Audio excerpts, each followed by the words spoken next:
Good evening, CoreTV News on the hour. I am Tolu Ojewumi. We start with this update. The police have arrested two suspects over the brutal attack on some villages in southern Kaduna. Police spokesman in the state, Aminu Lawan, disclosed this to CoreTV News in Kaduna. He added that more policemen had been deployed to the two villages and surrounding areas to prevent more attacks. Now joining us on the phone from Kaduna is the police spokesman, Aminu Lawan. Thanks for joining us.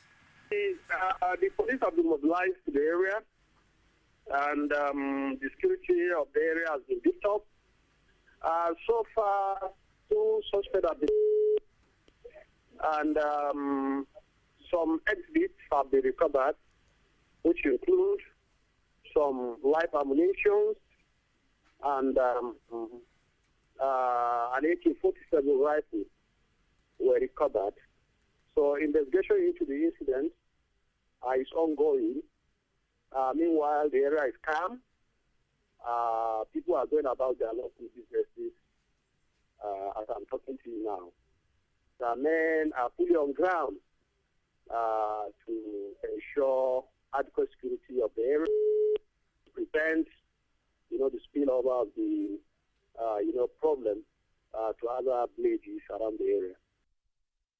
Kaduna Police spokesman Aminu Lawan laying the fears of residents of Kaduna on that telephone submission there. And the Sanga Local Government Council of Kaduna State has imposed a 24-hour curfew to check the wave of killings and rising tension in the area.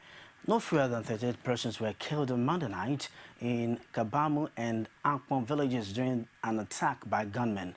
Chairman of the council, Emmanuel Adamu, said in a statement in Kafanchan that the curfew was imposed to forestall further loss of lives and to restore normalcy. Adamu added that more lives were lost before 6 p.m. on Tuesday. He urged the people of the area to remain calm as security operatives are on top of the situation.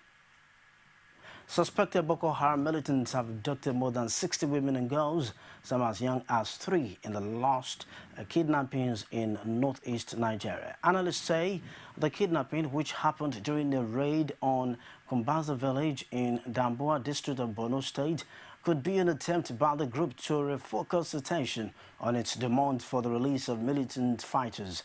A resident who fled to the Borno State capital, Maiduguri, said more than 30 men were killed during the raid. These girls goes beyond just these girls alone. It's a message to the entire nation. And the objective of that message is to deepen or to amplify citizens' fear in citizens that are terrorized already. The principle we are maintaining is that justice, no matter how long it takes, will always be delivered. And the principle we are maintaining is this: if need be, we are bearing our losses. The pain is a lot, yes, but we are not terrified. We refuse to be terrified, and we will bring those people to justice, one by one. We need to open one eye and help the Nigerian governments, one, to know that there must be a declaration of a state of war. This is not war against one village in northeastern part of the country. This is not a war against a little hamlet or one little community. We're dealing here with a war against the sovereignty of Nigeria. President Goodluck Jonathan is soliciting the support of major players in northern Nigeria to end the spate of clashes between farmers and herdsmen in that part of the country. This, he noted, is necessary for the success of the transformational agenda of his administration. President Jonathan, who was represented by Vice President Amadi Sambo at a conference in Kaduna, lamented that no state in northern Nigeria is free of conflict.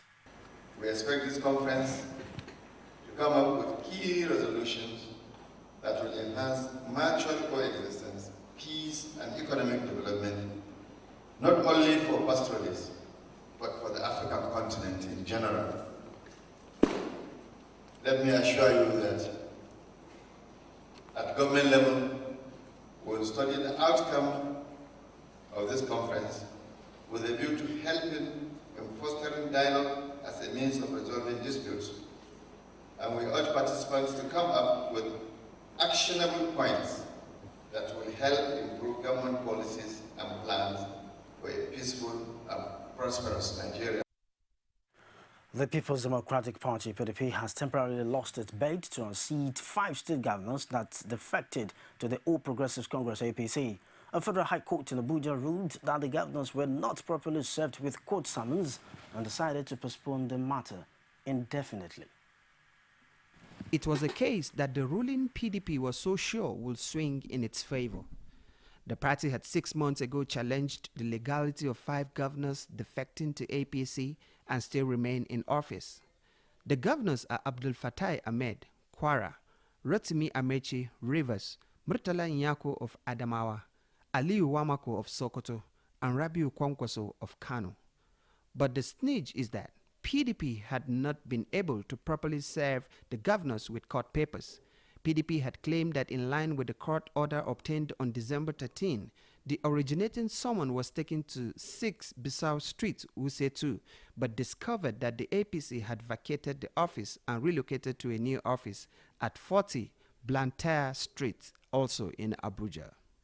The governors on their part insisted that no legal action has been instituted against them until they have been properly served with court summons and other processes. But ruling on the disputed mode of service, Justice Gabriel Kolawole held that PDP failed to follow procedures allowed by law in reaching the defendants since December 10, when the court action was instituted. The court agreed with defense lawyers that the defendants have not been served with court papers, and as such, the court cannot assume jurisdiction until effective service is done. He therefore ordered PDP, represented by Alex Izion, to do the needful before the case can be revived for adjudication. The defendant have been disputing it, that since they left the Wuse Zone 6 to Wuse 2, there cannot be a valid service. And the court said, well, since that is fundamental, which is really, I agree, we will go back now to serve them in their new address. It's just simple. It's just that it took us 6 months to resolve this issue of whether to go back to Wuse 2 or what the belief did. Because it was the belief initiative that put us into this trouble. The case has now been adjourned indefinitely, pending when the governors are served properly. National Economic Council on Tuesday considered a 30-year blueprint designed to fast-track infrastructure development in the country. The National Integrated Infrastructure Master Plan is the brainchild of the National Planning Commission and is meant to run from 2014 to 2043. The council, chaired by Vice President Namadi Sambo, deliberated on the draft and concluded on the various sectors to focus on. Briefing newsmen after the meeting, members of the Economic Council revealed that rehabilitation of roads and rail lines will be given top priority.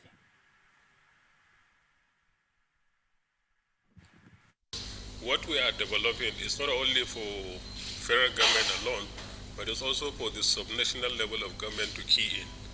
But before this presentation, we've held a lot of consultation with all the stakeholders. We went for zonal validation in the 6 geopolitical zones of the country. This has taken us over 1.5 years to do, but what we presented today, we're able to get some input from the governors. We need to do for us to address the infrastructural deficit that our country has suffered over the years.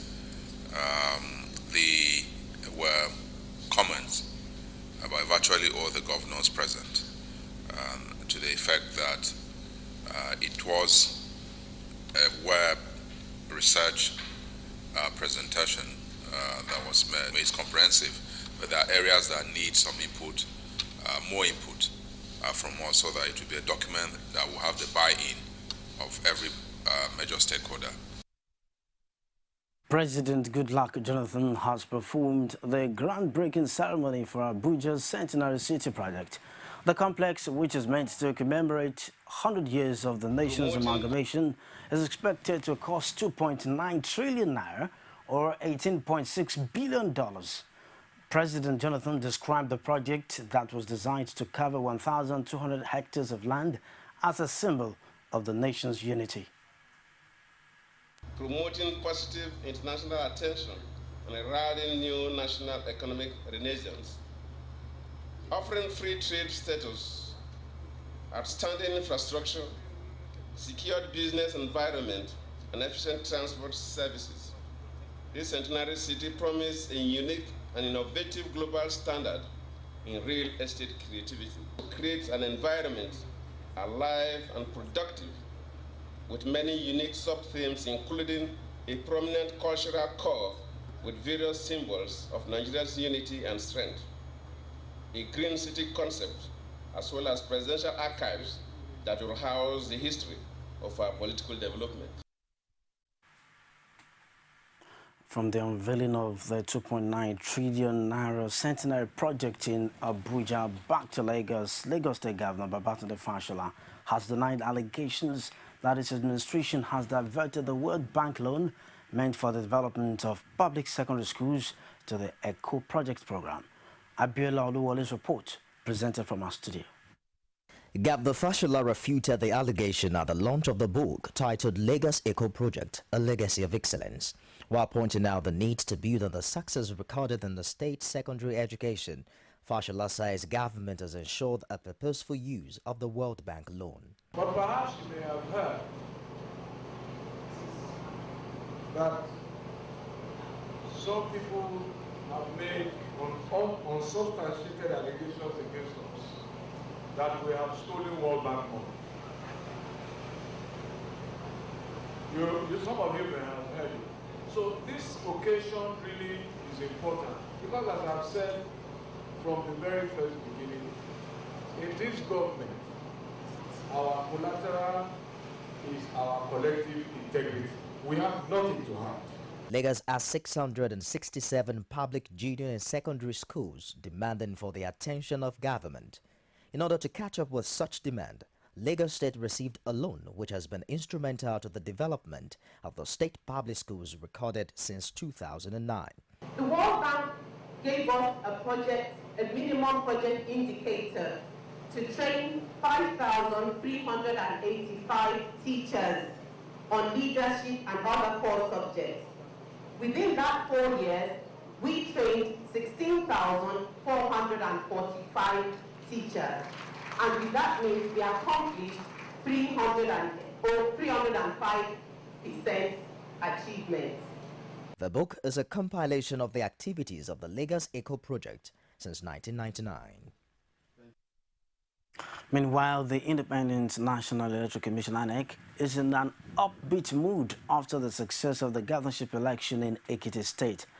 It's now looking forward to a more credible outing across the country in 2015. INEC Chairman Atari Jega said this on the sidelines of a meeting with the leadership of registered political parties in Abuja.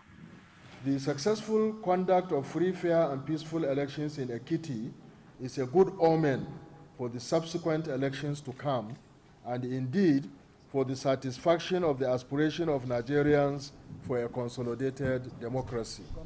The coming election in Osun State, God willing, should on all counts be better, and the 2015 general elections must be the best. In the meantime, the Nigeria Labour Congress (NLC) has congratulated the governor-elect of Ekiti State, Ayo Fayose, on his victory at the just concluded gubernatorial election. National President of the Congress, Abdulwahid Omar, gave the congratulatory message in Abuja.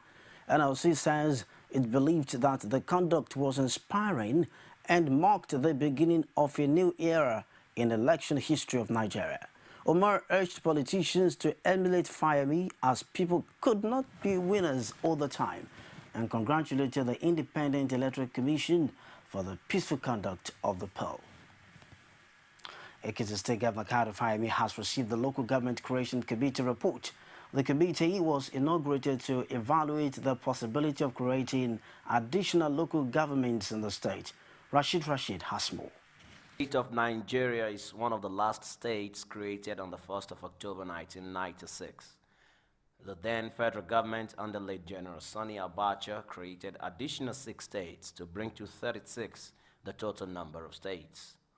Ekiti State has 16 local government areas, Governor Fayemi had on the 15th of January inaugurated a committee to see to the possibility of creating additional local government areas. In terms of areas of guarantee are implementing the scope of the creation of additional government areas out of the existing ones in the state, in line with the provisions of the Constitution. 2. To make extensive consultations with communities and their leaders. To invite regional program memoranda and make recommendations to the government. In his remark, Fayemi says the committee's job and the government's step should not be treated with politics, but should be seen as an answer to the aspiration of Ekiti people. There were those who felt at the time that this committee started work that it was just a political gimmick. But we knew we wanted to respond to the genuine yearnings of our people and their passionate zeal for local government creation. Fayemi promised to expedite action on the committee's report. Establishing within the next 24 hours a white paper committee to produce a white paper on the recommendations of the committee so that we can have it ready for the State Executive Council meeting tomorrow, and with a view to pronouncing on this and taking the next steps in law, which I believe would be a referendum by the State Electoral Commission. Local government councils are the closest to rural dwellers, and many communities have agitated the creation of more local government areas, saying it will enhance development, especially in the rural areas. Rashid, CoreTV News, Ado-Ekiti. Something on aviation. Cameroon aviation sources say a four-seater plane flying from Nigeria to Gabon has disappeared. The plane, owned by the U.S. company Global Aviation, took off from Kano in northern Nigeria at 1800 hours on Monday en route Libreville in Gabon, where it was scheduled to arrive at 2300 hours after a stopover in Douala, Cameroon. However, the station says the plane, with only the American pilot on board, did not make it to Douala. It added that the last contact the plane had with the control tower took place in Mongo, which is 2 hours flight from the Cameroonian economic capital. Search and rescue operations led by Cameroon's civil aviation authorities have also yielded no result. Meanwhile, the Nigerian Airspace Management Agency says the four-seater light aircraft that allegedly got missing is not in the country's airspace. The managing director of NAMA, Ibrahim Abdulsalam, says the aircraft had been handed over to the Cameroon Airspace Authority before the incident occurred within their airspace. We'll take a break right now. When we come back, more stories for you. Please stay with us. CoreTV News now provide a platform for live coverage of political rallies and electioneering campaign from anywhere in Nigeria. Political news stories, political editorial reviews, political discussions, personality profile, People's Parliament from the National, State and Local Government Assembly. Contact us now on 0803-471-8550 or 0803-724-9733. 01453-3407. Our 24-hour news station. You can now watch CoreTV News live from anywhere in the world on our website www.coretvnews.com. Click on Live TV on our website and watch us live. And welcome to CoreTV Primetime Days. To follow us on Twitter, click on Twitter icon on our website. On Facebook, click on the Facebook and YouTube to see all our previous news production. You can also watch us live on YouTube. Click CoreTV, leave a space, then News. CoreTV News, our 24-hour news station. You're watching News on the Hour from CoreTV News, reaching you from Lagos, Nigeria. Nigeria's goalkeeper Vincent Anyama is relishing the renewal of his rivalry with Argentina's Lionel Messi in Wednesday's closing World Cup Group F game, where the African champions have already been to seal qualification to the last 16. Coach Stephen Keshi, appearing alongside Anyama at the pre-match press conference, hinted that defender Godfrey Obabana sidelined for the Bosnia clash after an injury in the opening game, is fit again and could return to his starting 11. He dismissed insinuations that Nigeria would face Argentina solely with the objective of picking up the point that will see them cross the line into the last 16. Not be a game between me and him. It's gonna be a game between Nigeria and Argentina. So everyone is talking about Messi, but there's Higuain, there's Aguero, there's Di Maria, there's a whole lot of players in there. So that's what matters. How we gonna stop the team of Argentina, not how we gonna stop Messi. Messi is a genius. Messi is one of the greatest players footballers produce, but you can't rule out other players. We did not come to World Cup to run away from or shy away from any team. Any team that comes, we just, we have to play our football. If it so be that we might fall in the same group with France after this game, so be it. So we're here to enjoy what we know how to do, and that's playing football. A quick flight to Libya, where the people are set to elect a new parliament in a vote seen as crucial for the future of a country hit by months of political chaos and growing unrest. Libya has been rocked by a crisis that saw two rival cabinets jostling for power, while violence raged in the east, where a rogue general is battling Islamists. Militias who helped topple Muammar Gaddafi in the 2011 NATO-backed uprising have been blamed for violence that has continued unabated since the end of the revolt. The heavily armed rebels that ousted Gaddafi have carved out their own chiefdoms in the deeply tribal country, some seizing oil terminals and crippling crude exports from a sector key to government revenues. Commentators have warned violence could mar the vote, but the authorities are confident it will go ahead without disruptions. And Egypt is under mounting pressure to pardon 3 Al Jazeera journalists, including Australia's award-winning Peter Grest, jailed in a ruling that sparked global outrage and fears of a growing media crackdown. Grest and Egyptian-Canadian Mohammed Fadel Fahmy each got 7-year terms in a Cairo court, while Egyptian producer Bar Mohammed received 2 sentences of 7 and 3 years. 11 defendants tried in absentia, including 1 Dutch journalist, and 2 Britons were handed 10-year jail terms, also on charges of aiding the blacklisted Muslim Brotherhood and spreading false news. Australian Foreign Minister Juliet Bishop says the case is politically motivated and that she would petition Sisi to court case. And the evidence that the prosecutor actually showed no crime. There was no evidence of any crime committed. These journalists were just doing their job.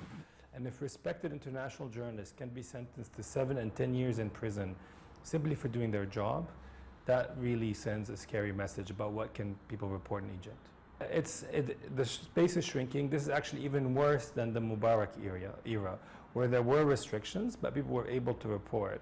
Now we're seeing really a clear signal to scare away journalists today that is very intimidating, that is very much geared towards supporting Sisi and bashing the Muslim Brotherhood, and actually also bashing any form of dissent. The US should suspend any military aid to Egypt until it is properly certified that Egypt is on its way to a democratic transition.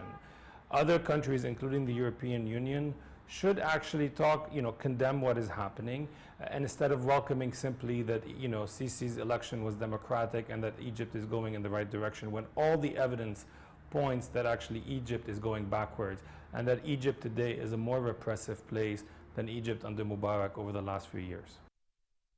That's the final whistle. Thanks for watching. I am Tolu. Or Jerome, good evening.